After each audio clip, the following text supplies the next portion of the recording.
Good morning प्यारे बच्चों। Video को स्टार्ट करने से पहले सभी बच्चों से मैं ये कहना चाहूँगा, आप सभी सबसे पहले मेरा जो YouTube चैनल है उसको लाइक करेंगे, सब्सक्राइब करेंगे और हो सकेगा तो अपने लेवल के आपके जो फ्रेंड होंगे 7th स्टैंडर्ड के या 6th स्टैंडर्ड के, क्योंकि मेरे वीडियो 6 और 7 दोनों स्टैंडर्ड पे मैं बना रहा हूँ, तो आप सभी उनको प्रोवाइड करेंगे। चलिए स्टार्ट करते हैं हम लोग अपना वीडियो, जिसमें आज के टॉपिक की हम लोग क्या बात है उसको समझेंगे। तो हमारा जो करंट चैप्टर चल रहा था एसिड्स, बेसेस एंड सॉल्ट, यानी अम्ल, क्षार और लवण। ठीक है, तो इस चैप्टर में हम लोगों ने बहुत से पॉइंट्स को क्लियर किया। सबसे पहले हमने एसिड को जाना। एसिड क्या है? एसिड वो है जिनका टेस्ट कैसा होता है, सोर होता है, और वो क्रोसिव होते हैं नेचर में, यानी संक्षारक होते हैं, वो चीज़ों को नुकसान पहुंचा सकते हैं, हार्म पहुंचा सकते हैं। और जो बेस होते हैं वो टेस्ट में कैसे होते हैं, बिटर होते हैं। और जो बेस है वो बाई नेचर कैसा होता है, जैसे साबुन छूने पर आपको फीलिंग आती है वैसे फीलिंग आएगी इसको अगर आप छूते हैं, यानी सिल्पी फीलिंग आपको आएगी। और जो नमक है, लवण है, वो क्या है, जब एसिड और बेस आपस में मिलते हैं तब सॉल्ट्स का मैन्युफैक्चर होता है। ओके, तो अब हम लोग देखेंगे एप्लीकेशंस ऑफ एसिड्स, यानी एसिड्स के कौन कौन से एप्लीकेशन हैं। जैसे बेस यूटिलाइजेशन एक एप्लीकेशन, तो यहाँ पर हम लोग देखेंगे, यहाँ मैंने कुछ एप्लीकेशंस के नाम लिखे हुए हैं।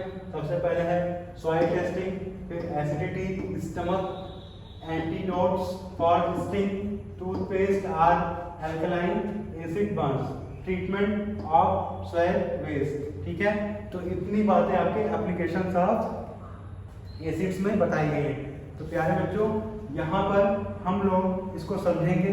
सबसे पहले हमारे पास जो है वो है सॉइल टेस्टिंग। सॉइल टेस्टिंग क्या है, यानी जब हम जो सॉइल यानी मृदा यानी मिट्टी की बात की जा रही है उसकी टेस्टिंग हम करते हैं। कैसे? क्योंकि कुछ मिट्टी ऐसी होती है जहाँ पर एसिड ज़्यादा हो जाता है, जिसके कारण से उसमें फसल ग्रो नहीं कर पाती है, तो उसके लिए हम वहाँ पर कुछ फर्टिलाइजर्स यूज़ करते हैं, कुछ एसिड्स यूज़ करते हैं, जिसके थ्रू क्या होता है, उनकी उर्वरक शक्ति फिर से बनाती है। तो आपके बुक में प्यारे बच्चों यहाँ पर जो बताया गया है वो आपके बुक में बताया गया है कि in order to utilise the और acidic nature of soil caused by excessive use of fertilizer or by acid rain, the soil is treated with a base such as slackline। प्यारे बच्चों, यहाँ पर आपको बताया गया है कि जब हम बहुत ज़्यादा यूज़ कर देते हैं किसका, फर्टिलाइजर्स का, यानी उर्वरक शक्ति बढ़ाने के लिए अपने खेतों में हम फर्टिलाइजर्स यूज़ करते हैं, तो उससे क्या होता है, हमारे जो सॉइल है यानी मिट्टी है उसकी उर्वरक क्षमता कम हो जाती है। ठीक है, उसमें क्योंकि उसमें एसिड ज़्यादा हो जा रहे हैं, तो उसको हल्का करने के लिए हम क्या करते हैं, उसमें बेस को मिलाते हैं। बेस कौन सा है आपका? स्लैकलाइन। ठीक है, स्लैकलाइन क्या है, यानी आपके बुक में आपको बताया गया है CA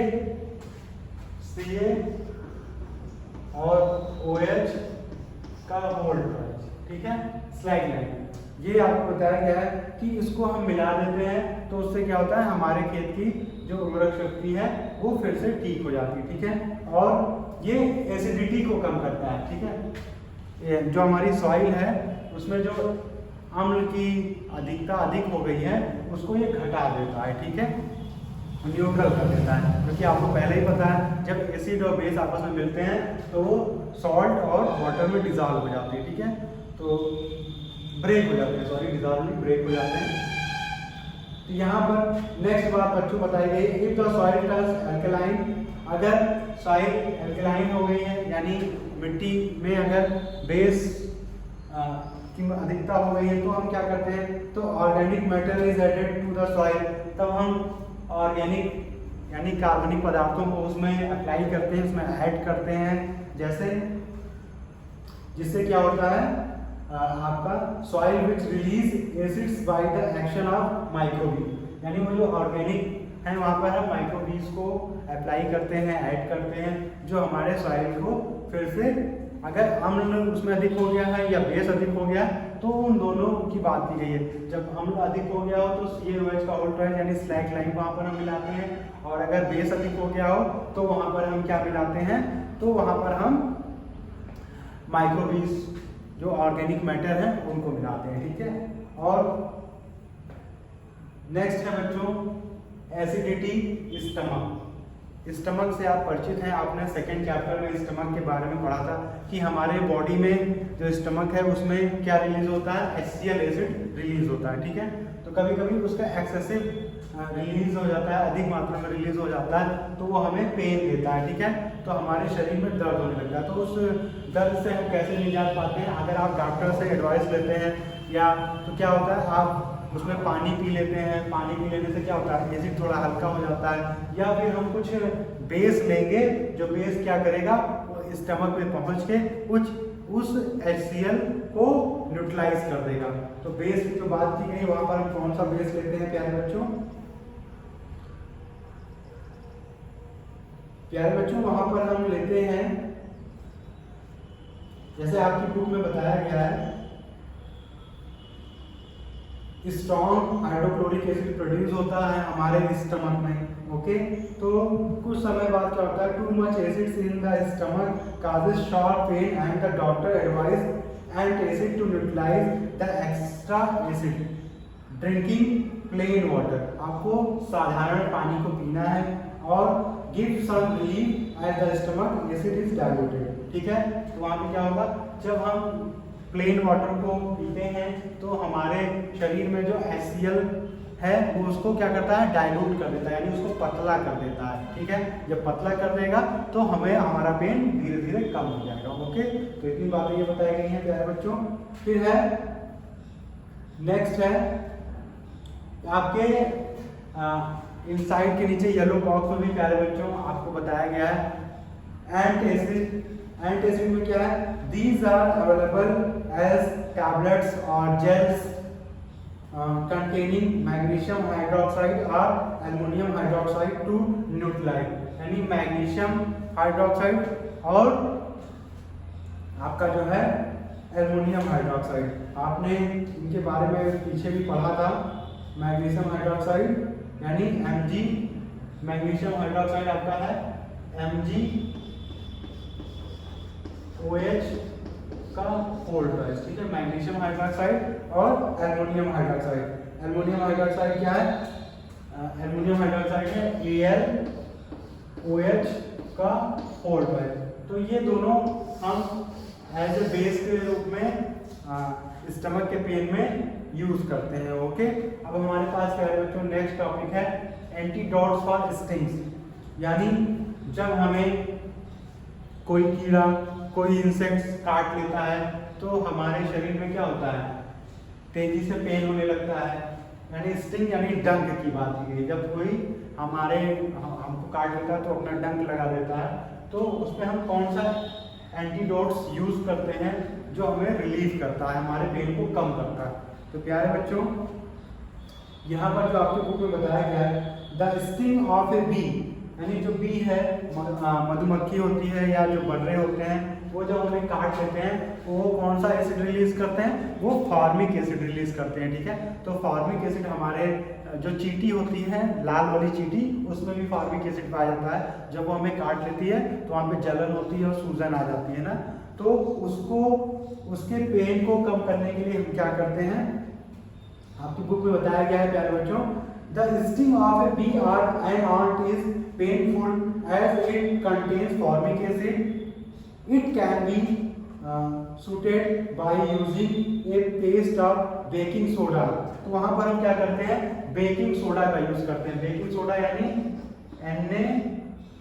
NaHCO3 यानी बेकिंग सोडा का हम यूज करते हैं। और कैलेमाइन सोल्यूशन प्यारे बच्चों इसका जो फॉर्मूला होता है वो होता है Fe2 और Fe2O4Zn। प्यारे बच्चों यहाँ मैंने जो फॉर्मूले लिख दिए हैं ये आपको बार बार इसलिए मैंने लिख दिया है जिससे आपको बार बार ये याद हो जाए। ठीक है। तो आपका ये क्या है, ये आपका प्यारे बच्चों ये बेकिंग सोडा और ये कैलेमाइन सोल्यूशन, इनको हम यूज करते हैं जो हमारे स्टिंग वाले पेन को कम कर देता है, ठीक है। या और क्या कर सकते हैं, जो ये सोल्यूशन होता है विच कंटेन्स एन अल्कलाई, ये क्या करते हैं, ये कंटेन करते हैं अल्कलाई। अल्कलाई क्या होते हैं, ऐसे बेसेस जो वाटर में डिजॉल्व हो जाते हैं, ठीक है, आपको ये भी पता है। On the other hand the sting of wasp, wasp यानी जो टिड्डा होता है उसकी बात की गई, जो फाड़े होते हैं उनकी बात की गई है, ठीक है। Contain as alkali which can be neutralized by vinegar, तो जो हड्डा होता है यानी जो टिड्डे वो हमें जब काट देते हैं तो उनकी वो क्या करता है, वो बेस उनके पास होता है, ठीक है। तो बेस को हम कैसे न्यूट्रलाइज करते हैं, तो वहाँ पे हम विनेगर को यूज करते हैं यानी एसिटिक एसिड, ठीक है। एसिटिक एसिड का फॉर्मूला क्या होता है, CH3COOH, तो वहाँ पर हम विनेगर यूज करते हैं, ओके। तो यहाँ पर हमारी 1 2 3 बातें हो गई। अब चौथी बात है टूथपेस्ट आर अल्कलाइन। जो टूथपेस्ट हम यूज करते हैं सुबह सुबह उठने के बाद आप जो ब्रश करते हैं, उस पेस्ट में क्या होता है, वो जो टूथपेस्ट होता है उसमें आपका वो अल्कलाइन होता है यानी वो बेस होता है और वो वाटर में डिजॉल्व हो जाता है, क्योंकि जो भी खाना हम खाते हैं और खाने से जो भी एसिड रिलीज हो रहा है वो हमारे दांतों में लगा रह जाता है, और जो एसिड होते हैं अगर वो हमारे दांतों में लगे रह जाएंगे तो वो हमारे दांतों को नुकसान पहुंचा सकते हैं, यानी टूथ डिके की प्रॉब्लम से हम ग्रसित हो सकते हैं। तो टूथपेस्ट का यूज हम इसलिए करते हैं, ये बेस होता है, जब ये एसिड के साथ मिक्सअप होगा तो ये इसको ब्रेक कर देगा सॉल्ट और वाटर में, और इस तरह फिर हमारा दांत टूथ डिके से बचा रह जाएगा, ठीक है। तो आपके बुक में देखते हैं क्या लिखा हुआ है, आपके बुक में लिखा हुआ है प्यारे बच्चों, our teeth decay due to acid produced by fermentation of food particle in our mouth by using toothpaste which is alkaline in nature. Acids are neutralized to keep our tooth decay free. Okay, जितनी बातें मैंने बताई वही बातें यहाँ पर लिखी हुई है। तो हमारा रिव्यू हो गया। अब नेक्स्ट है एसिड बर्न्स, यानी जो हम एसिड से जल जाते हैं उसमें क्या होता है, ठीक है। जैसे कभी कभी क्या होता है, जैसे हमारे घरों में जो इन्वर्टर की बैटरी होती है उसका जो एसिड होता है कभी कभी उससे आप छू लेते हैं तो जलन होने लगती है। तो उस तरह के केस में हम कैसे क्या प्रिकॉशंस यूज कर सकते हैं, ओके। तो चलिए देखते हैं आपकी बुक में क्या बताया गया है। Burns caused by acids are comparatively more serious than burns caused by alkalis. In both the cases, the affected part of the body should be washed with plenty of cold water. In case of acid burn, a dilute solution of baking soda may be sprinkled on the affected body part. तो यहाँ पर भी आपको यही बताया गया है कि जब हमारा शरीर एसिड से जल जाता है तो वहाँ पर हम क्या कर सकते हैं, वहाँ पे हम dilute solution of baking soda, यानी जो बेकिंग सोडा है उसका पतला सोल्यूशन हम वहाँ पे यूज कर सकते हैं, उसके थ्रू हमारे बॉडी का जो भी पार्ट अफेक्टेड है वहाँ पर वो रिलीज कर सकता है, ठीक है। बेकिंग सोडा आपका यही NaHCO3, इसको आपको ध्यान रखना है। फिर प्यारे बच्चों नेक्स्ट बात की गई है ट्रीटमेंट ऑफ स्वैग वेस्ट, यानी जो स्वैग है यानी जो हमारे घरों से निकलने वाले कचरे हैं उनकी बात की जा रही है।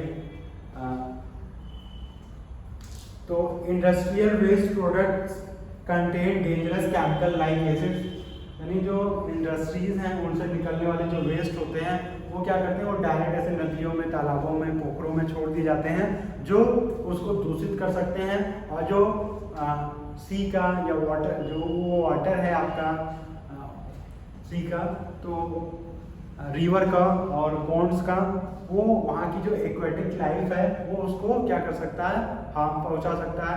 तो आपकी बुक में देखिए क्या लिखा हुआ है,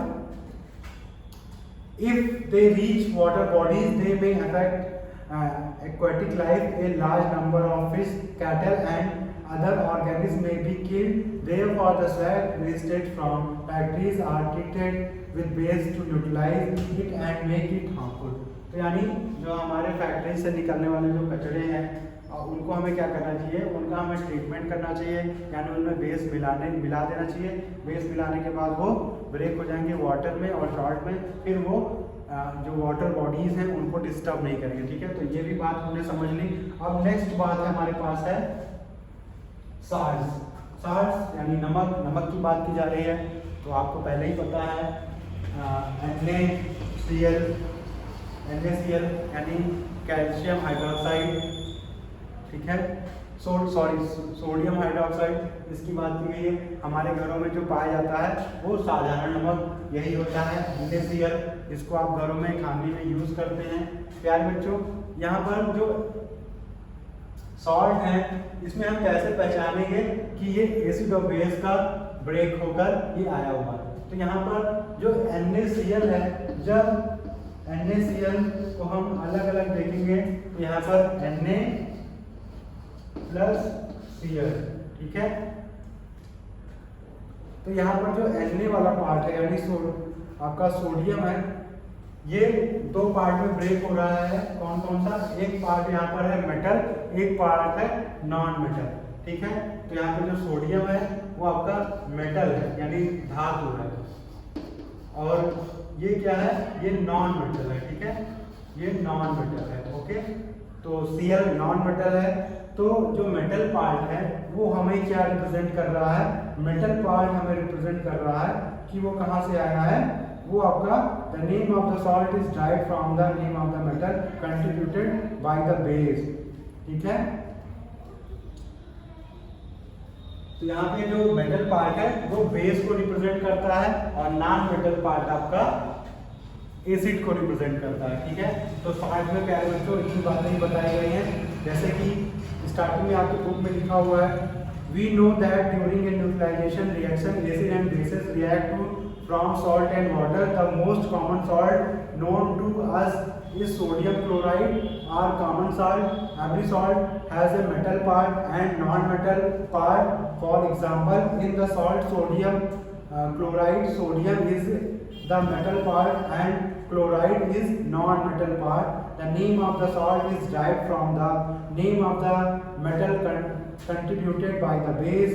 The non-metal part of the salt comes from the acid. ये देखिए मैंने बताया है ना कि Na क्या है, मेटल पार्ट है, और Cl क्या है, ये नॉन मेटल पार्ट है, ठीक है। और मेटल पार्ट क्या है, ये बेस है, ये बेस है, और ये क्या है, एसिड है, ठीक है।